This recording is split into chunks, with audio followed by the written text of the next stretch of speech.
Okay, guys, welcome. It is week 8 of Web Volume 4.0. That's right, already week 8.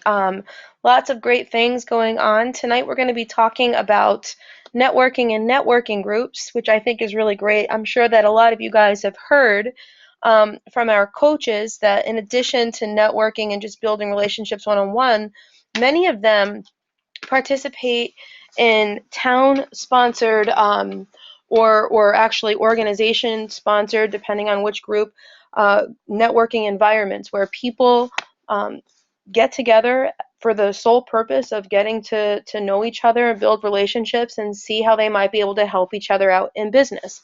What's really nice about them is that these kinds of events and these kinds of organizations are set up in a great way to have conversations about business where you don't feel like you're interrupting somebody in the middle of their day. You don't have to go through all of those hoops because the whole purpose of these groups is to get to network and know each other and to be able to have these kinds of conversations with people. So when you get to the point where you're ready to get out there and start meeting people in this kind of an environment, I highly recommend that you do it.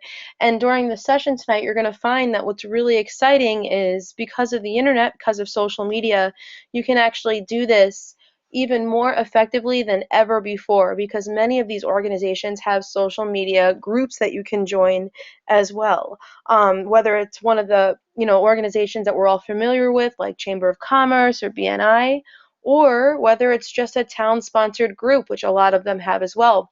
In fact, my little sister, her and her husband own a contracting company in addition to their own franchise. And it's interesting, like one of the things that she does is she gets on her town social media page, like the town of Warren has a social media page, and people post in there all the time when they're looking for contractor recommendations for specific things. And she, replies there, and she just uses them that group as a way to get to know more people in their town and to start to establish themselves as a local business provider. So really great opportunities. We'll talk more in depth about that. We're also going to get to hear from our web volume coach, Phil Brinks. Phil Brinks is an incredible salesperson, actually. He's got a lot going for him in the Web Center program, and he always has. One of the things that I like about him is he's very consistent. And he gets it done. I can also tell you guys that when we ran the very first 90-day fast track beta group, Phil Brinks was part of that beta group, several years ago. And you may have actually gotten to see him on stage a couple of years ago, but even though you may not have seen him on stage in previous contests or previous fast tracks, what I can say is that he's been very consistent with building, and now he's back to building full force, which is really really exciting. He's going to have some great things to share with you. His account is a CPA, and I think that's really pretty cool because right now is a really great time to start talking to accounting firms. You've got year-end stuff happening, and then you'll have like a small window of time where people that want to be proactive about marketing themselves before the really big April tax season hits, they might be making that decision between now and really January. But once February, March, and April hit, it's pretty busy timing. So anyway, I think it's going to be really great. He's going to share a little bit about that. And besides the fact that it's a good time in general to talk to accountants, I also think that it's really good to see what it's like to talk to like a consultant or service provider type of business, which is what a CPA or an accounting firm really is. All right, so starting in week 6, we move mostly to 2-week results, and everybody's doing great. Lots of good stuff going on. We're up to 63 website sales in 7 weeks, which is great. Over $67,000 earned in retail profit. That's really good. The average retail profit's $1,000. So you're right on line with that, which is good. Again, I do want to point out, though, only 15 design packages, and While that's not something you have to do, it's something that we recommend that you do just to give your customer the best experience possible, the best website possible, and the best chance for you to get referrals because they had such a good experience and love their website so much. But you guys are doing great. Keep up the good work. If you have any questions or if you're having stumbling blocks, continue to post that in our Facebook group because, you guys are there's a lot of dialogue going on in that group. And I do want to please just take one short moment to ask and, make it clear though that the kinds of questions that get posted in that group really do need to be around the Web Center program. There are plenty of other groups to talk about shop.com or this, that, and the other thing. And you know, the only reason why I ask you not to talk about other areas of the business in this group is because, well, we don't want notifications going off for everybody about random topics when they've subscribed to this group, for Web Center support. So it's not that we don't like other parts of the business, but, just so we can remain effective and fair and also, that's what we're here for. Let's just try and keep the conversation to the Web Center program or anything related to this contest. All right, so we're going to go ahead and press play on the lesson of the week. Let me just go ahead and make it bigger, and we'll take it from there. Welcome to Week 8 of the MA Web Center's 12-week action plan. This week we'll be discussing how to network in professional environments. We're going to be talking about that in two different ways, online and in person. Online opportunities are huge. I mean, we're going to be discussing Facebook groups, traditional groups on social media, and also LinkedIn. We're also going to be discussing in-person opportunities to network professionally, like, for example, leveraging chambers of commerce, BNI, or other community organizations as well. So the first thing that you want to do online is find what we call the right ponds. Where are the fish swimming and how can you get to them? So online there are various groups that you can be networking within on Facebook. Now we touched briefly on this in our social media, but we're going to go into this a little bit more in depth on today's session. So some great ponds to fish in or places to network would be to look for networking groups in general. So when I go to Facebook and I type in the term networking, not only do groups that I belong to show up, but so do other groups that have to do with networking as well. So when I search for networking, I found, look, a networking women group, a group committed to women being able to network together shows up. It has over 15,000 members. Networking and events in Connecticut, 433 members. It's a public group. Networking Friday, Merry Market and Festivus networking event.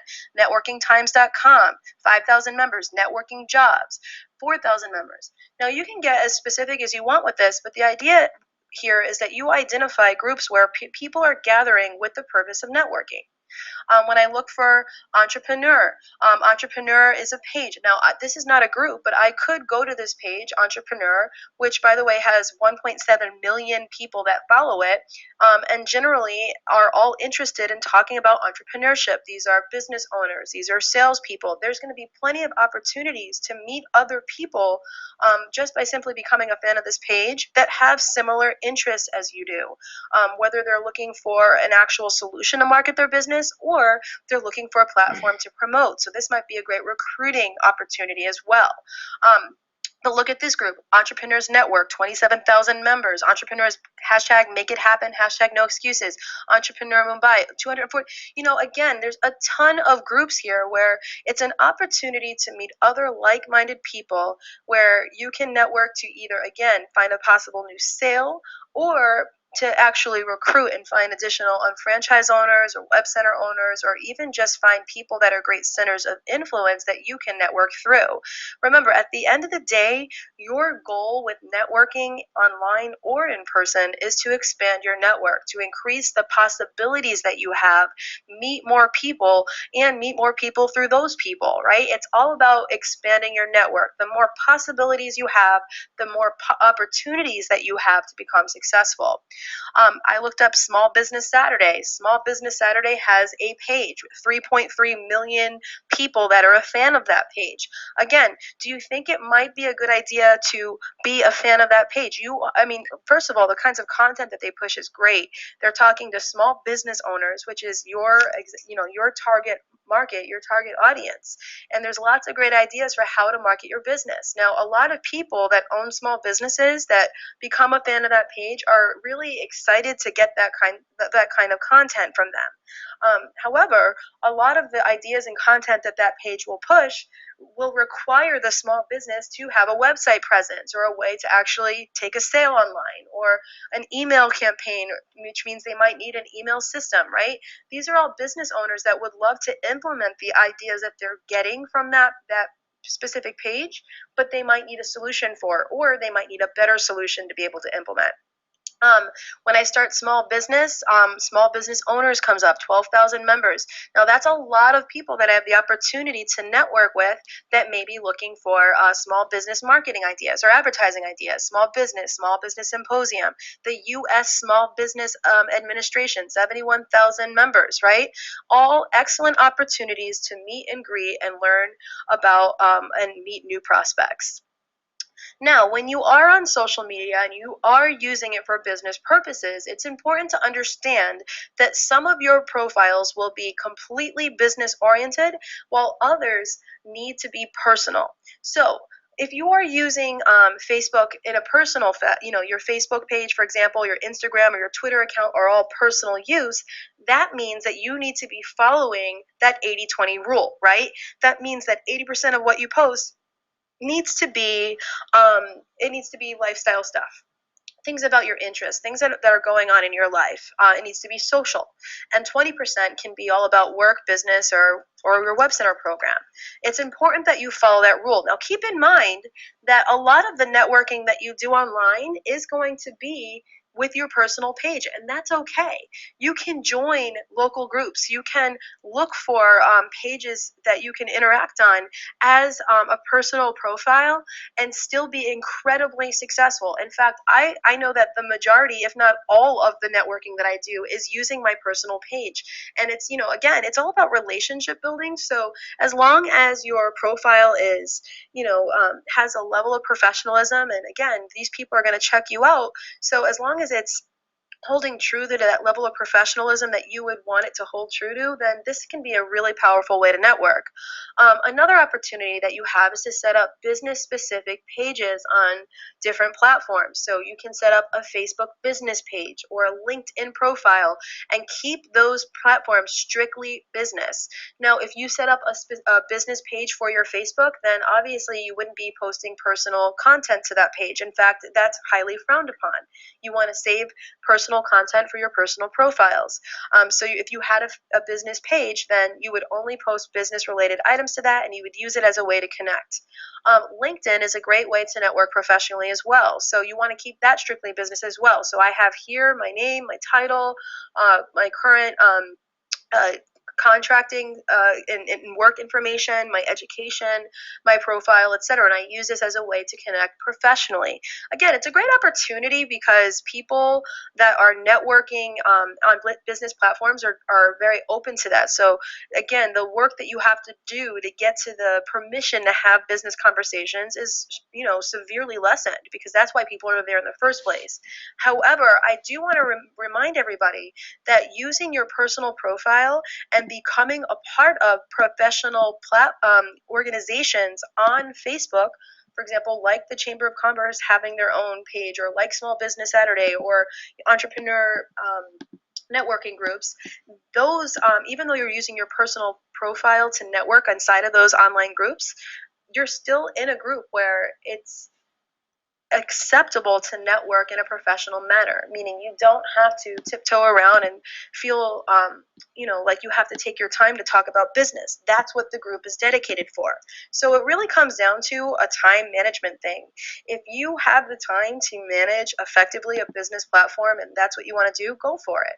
But just understand that if you don't have that time, you can still network professionally in online groups by having a personal page and just joining those groups and doing the networking. If you are going to use LinkedIn, I do have a couple of tips that I'd like to share with you that we read from Forbes, a Forbes ebook. Again, it's a business platform, so you want to follow a couple of the rules. Just like you don't want to turn your personal profile on Facebook into a walking advertisement, you don't want to turn your LinkedIn into your Twitter account or into your Instagram account if it's personal. So, number one, keep it visually appealing profile, meaning it should have a professional headshot, no selfies, no group shots, no casual shots. Have a nice professional headshot.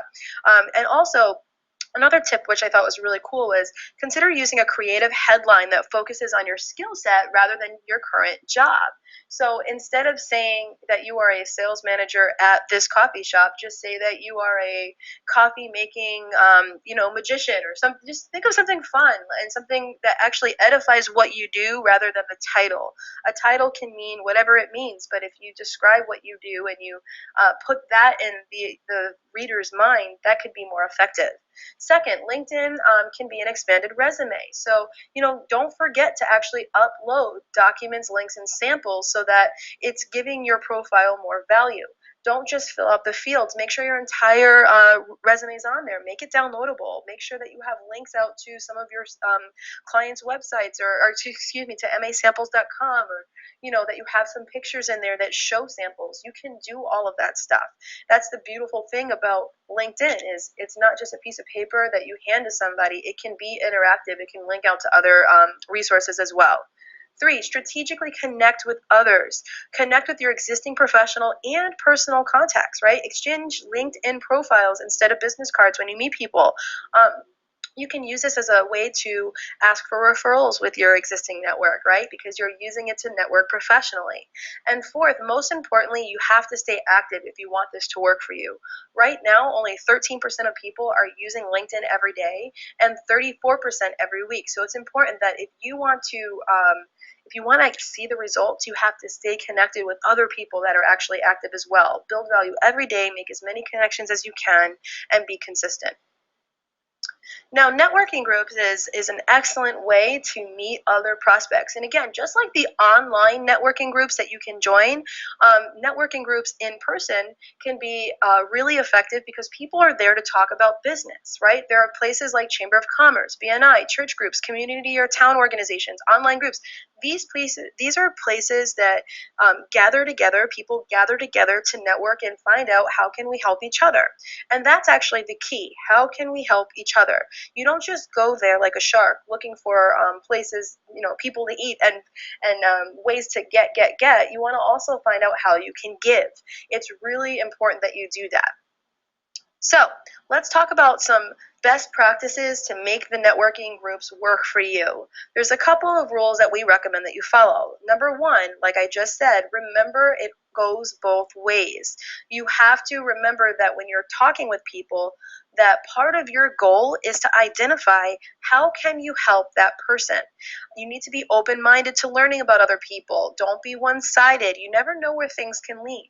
You really have two goals when you go to a networking group. How can I help others? How can I give them referrals? And how can I help people help me, right? And so if all you're doing is thinking about yourself, people are not going to want to talk to you, and they're certainly not going to want to give you referrals or connect with you. Number 2, exchange information. Make sure that you're not just giving out business cards. You want to get as many cards as you give. In fact, I make it a rule that you don't get my business card unless you're giving me one.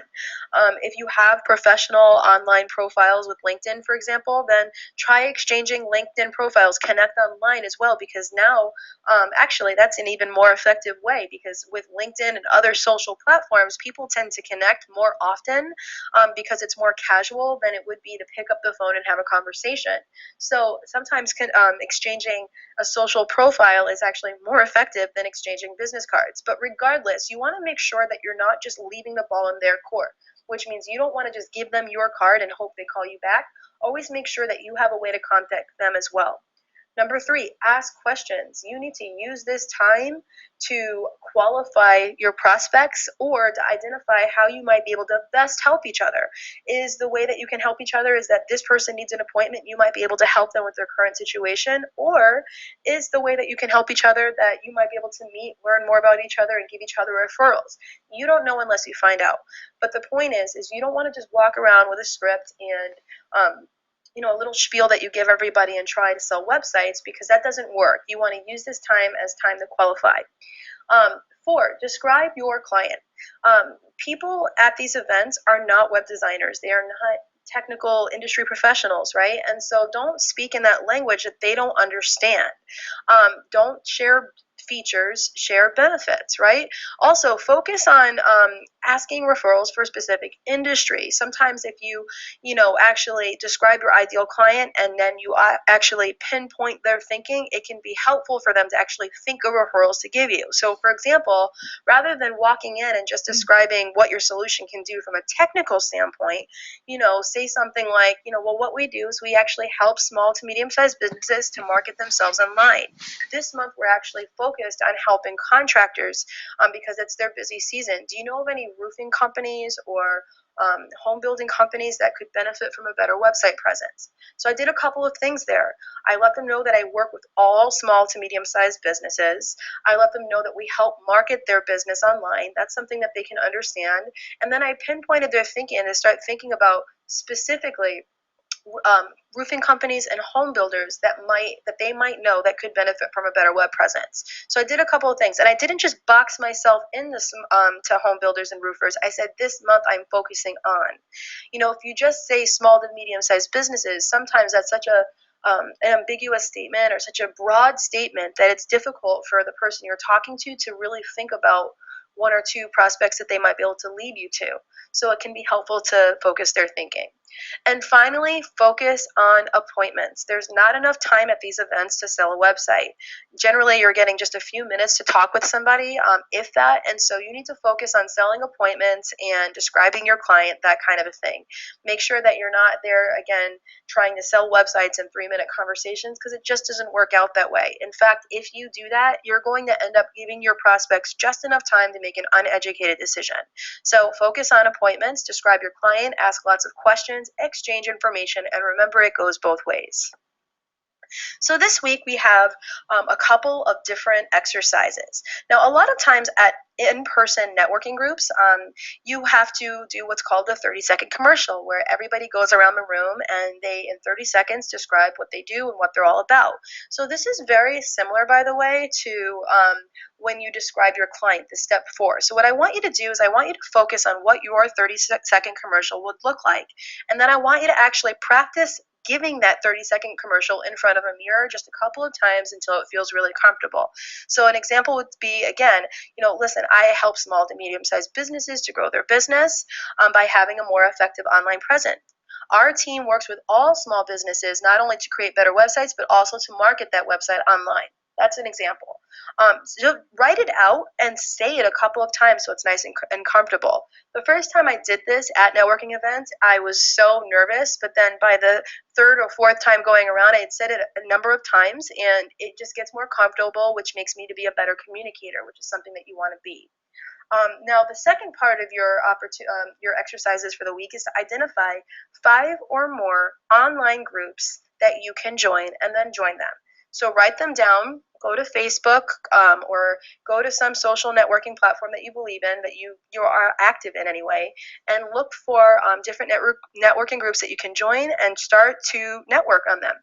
Write down the group name, what platform you found them on, what is their specialty or topic of conversation, and write down any leads that you got from that group and then the follow-up that you're doing. You can also do that in person ways. Are there any local networking opportunities that you have? Is it one that is franchised or one that is countrywide or worldwide, or is it one that may be just specific to your town? A lot of towns actually sponsor and host their own community networking groups, but it's your job to find them and to join them and to engage with them. All right, guys, thank you so much, and we'll see you for week 9. All right, very good. So, with that being said, if you need to review what the challenge of the week is, you can do that obviously by watching the recorded session. We're also going to post it in the Facebook group. What we're going to do now is we're going to switch gears and start talking to Mr. Phil Brinks. So let me go ahead and find him on the attendee list, and we will unmute him. Just give me a second.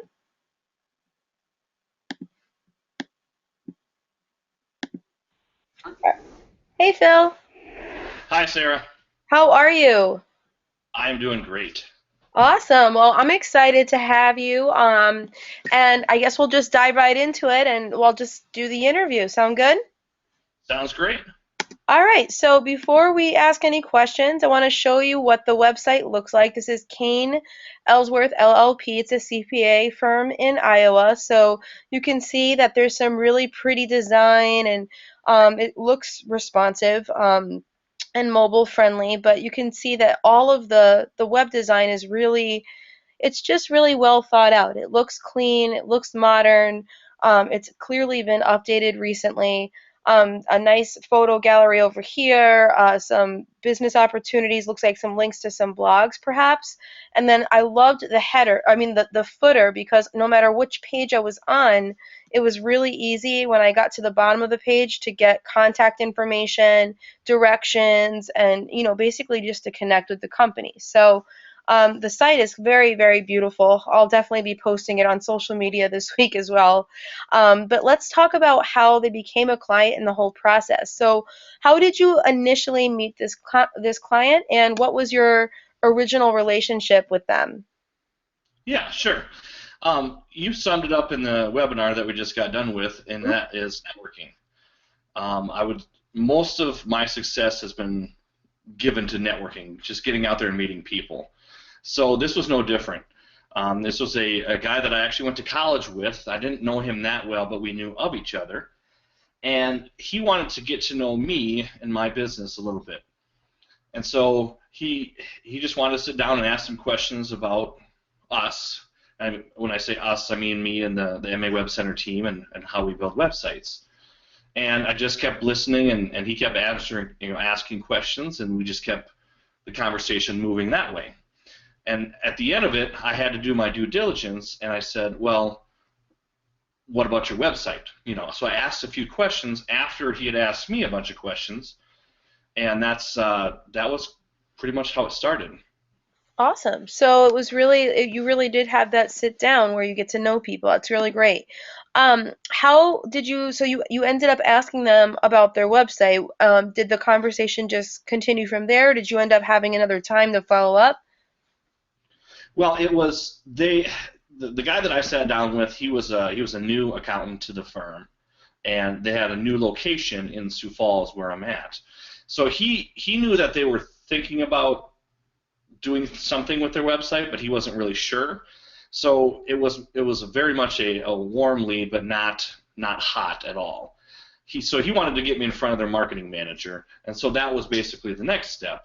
Is he set up for me the 15-minute consult with the marketing manager. Which is the next question. So you did end up doing a 15-minute consult. And by the way, that's interesting because it looks like not every small business has a marketing manager. So would you say that yeah, in this case that happened to be the case, but in other situations like this, that person could have been just like a front desk person or just somebody that they trust with their advertising or with their like online kind of stuff within their business? Yeah, easily it could have been somebody that had a main role to work with customers, but then their side position would be to work with the website or things like that. So Right, right. And I'm just throwing that out there because, I think it's great and I think it's also somewhat unique. A lot of small businesses have someone that they talk to with around marketing or advertising, but not necessarily someone that's a marketing manager. So just because the person you're talking to may not have a marketing manager doesn't mean that they don't have someone that they run ideas by. So, but that's pretty cool. So, it says a lot about them that they're clearly taking advertising their business very seriously, which is a really good indicator that they have the budget to consider doing a website.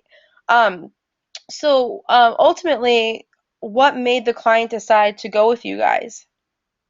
so we sat down and we did the 15-minute consult, and I'm not kidding. I had the piece of paper with me, and I asked every single question on the sheet, and there was no reason for them to have a new website. I mean, there were a few things here and there that really it wasn't worth them spending the money. Until I kept digging and kept asking and kept data mining, and then it came up.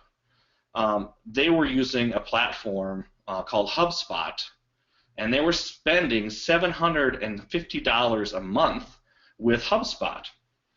And they were happy with HubSpot, but they felt like they had to, utilize all these tools just to validate the cost of it.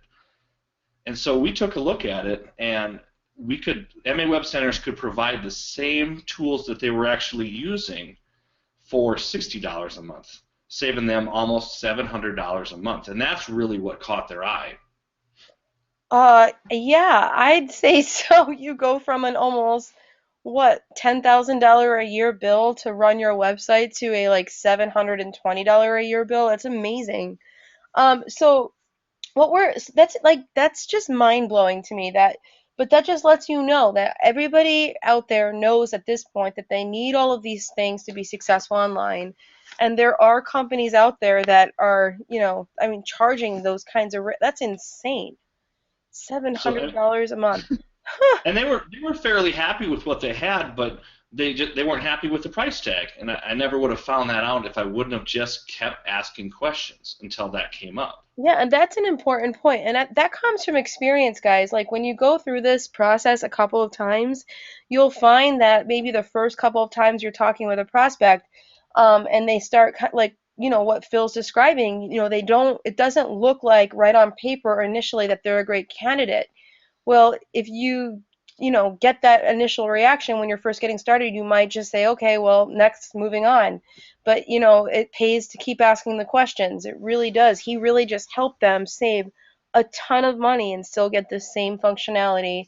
And the site is still beautiful. They still have everything that they need. They're just spending a lot less money. Um, so as you were asking these questions and you found that out, did you actually end up having an actual sales appointment, or was it one of those, well, geez, if I can get all of that for this much money, I just want to switch? That's pretty much what it turned into. It went from a 15-minute consult right into an appointment where they were very, very excited to see what we could offer them that was, that much more affordable.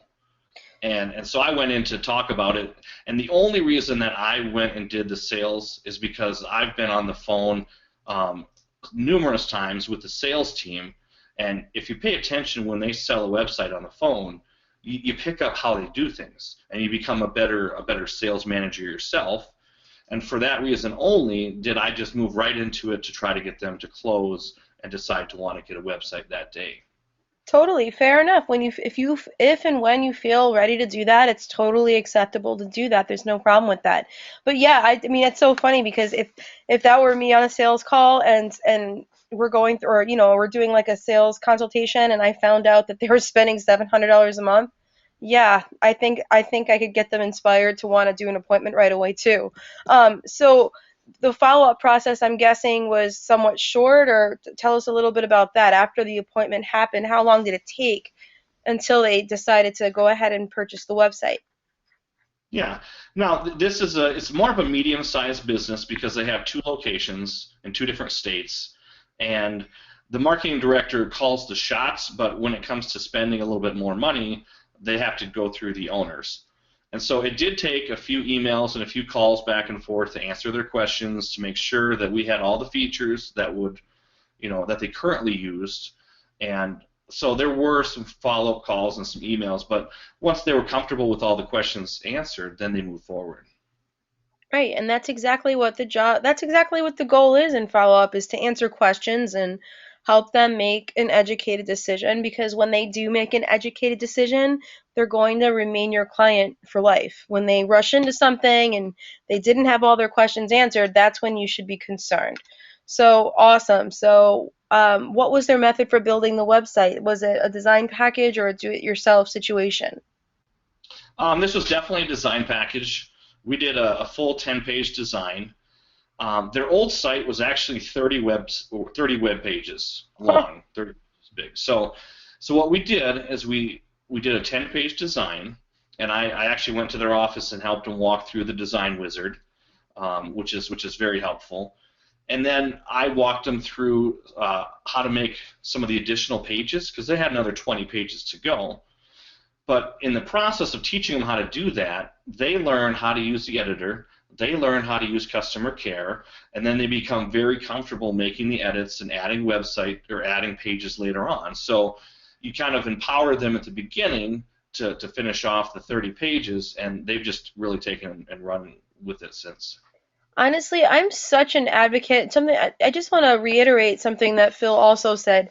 He sat there and did the design wizard with his client initially, and because he sat there and he just gave a little bit of time and helped with that part of the process, and like he said, encouraged them to use tech support, encouraged them to actually go through the process, and made them feel empowered. It's such a good thing to do. It's something that everybody on this call would do in any other major in this business. If you were selling health and nutrition products, you'd be on the phone making sure they're mixing it right and they're taking the right dosage and taking it every day. If you're selling motives and they have questions about, you're sharing the Instagram account so they can get ideas for what to do with, you're doing all of that stuff. And I think that with the Web Center program, people want to have that customer interaction just like they do with other brands, but they don't know how. And so sometimes they just do nothing and they don't interact with their clients after a sale is made at all. Other times they get way too involved and they take on tasks that are way out of their range of expertise. So they'll try and design a website for a client, but you're not a web designer. What you want to do is find a happy medium, right? Where you can be supportive of your client and help them to leverage what they're paying for, which is access to all of these professionals at MA Web Centers. And that's exactly what Phil did. And that's exactly why Phil gets so many referrals in his business, is because he gives that extra personal touch, just like Ray said, just like Russell said, just like everybody, Lisa said, everybody that has given a case study has said the same thing, that when their client purchased a design package or when their client became a client, they picked up the phone, they said thank you in a special way. They made sure their client was taken care of. You just have to be a good customer manager. So have they purchased any additional products yet? And if so, what was their experience? They actually just recently purchased the social media management package, Cool. and they're actually applying that to LinkedIn rather than Facebook because they want that professional spin on their LinkedIn page.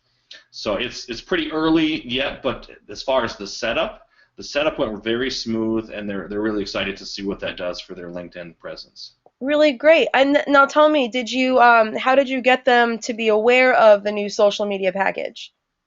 Well, back when I had that first appointment, when I was asking 101 questions, one of them had to do with social. And I figured once we moved into the website, let's focus on that first. And once they're happy with the design and the setup, then I came back and said, well, hey, look, we've got a social media management package as well. Would you care to take a look at that? And they said, absolutely, because she's a marketing director, but she has to do everything for the website, for email marketing, so she has all these different pieces, and anything that can help take something off of her plate but save her some time was beneficial. And it's so affordable. I mean, they couldn't even hire a college kid to do that. I mean, it's so affordable. Um, so have they led to any additional clients or prospects for you? Yes, they have. They've actually led me to two clients, two referrals. One of them is closed, and that was a good one. And the other one I'm still following up. It's been about a 6-month process to follow up on the second one, but they've actually even given me different what do you call it?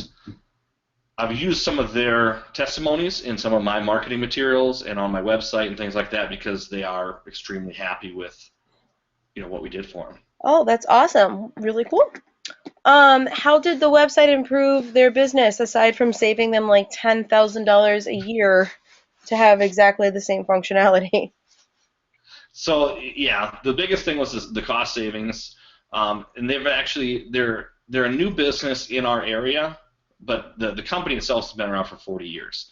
So they're a new location in our area, so it was important for them to have a little bit of Google presence too. Without using the SEO package, just by building a brand new website, they've actually landed on the first page of Google for certified public accountants. Yeah, And I think that's a that's testimony to some of phenomenal. others. Our system, guys, just so you know, is really built well to index with the search engines. Where I don't know if y'all saw the post that went out last week, but you know all of Wix's websites were temporarily de-indexed from Google last week. And it was an error, but it's also in the technology. I mean, you've got to think about that kind of stuff. Without the social, without an SEO package, if you're showing up on, page one of the search engines, that's a really, really big testimony because a lot of people spend, hundreds to thousands of dollars per month to have that kind of placement. That's really amazing. So, Phil, before we finish up, is there anything else that you wanted to add, either around this particular case study or advice in general? The reason I like to use this case study is because I like the phrase, and you guys are more than welcome to steal this, and I actually stole it from Sarah. So what we do is we help businesses increase revenue, decrease cost, and improve customer satisfaction. And I think this case study, as well as other projects we've worked with, really exemplified that. And we've got an awesome team. That's why they love what we've done for them, because if I'm not available, they call customer care, and they're handled with care, and it's awesome. Well, I really, really appreciate having you on tonight. It's really great to always have you on board, and I'm sure a lot of people are gonna have a lot of questions for you on social media. So just keep a look at the Facebook group and see if any questions pop up. All right. So thank you so much, Phil. Um, just want to throw out a couple of quick reminders, pick the winner of the week, and address a few questions that I'm seeing in the question panel. Reminding everybody about the hashtag #LoveLocalBiz. Send this to your clients. Send these to your prospects. If people, you don't understand, like we're literally just going to give away a bunch of really cool digital marketing prizes at the end of this year. And actually on January 1st. So let people know. All I have to do is repost the image and tag a local business owner and use the hashtag, or just buy any product. It's a great closing technique. You have anybody that's, on the verge of buying but hasn't bought yet, let them know about the contest. That's a great way to just get back in the door and start talking a little bit more about where you left off. Reminding everybody, digital marketing product specialists are available. Go to dmpdemo.com. This technology will ultimately be built into your web center. It's just going to take several months, and we didn't want to hold off on product support or sales support for this any longer. So you've got this really cool little temporary website. So make sure that you're leveraging the DMP sales support. Challenge of the week. Let's see who our winner is. I actually put it in already so we could save some time.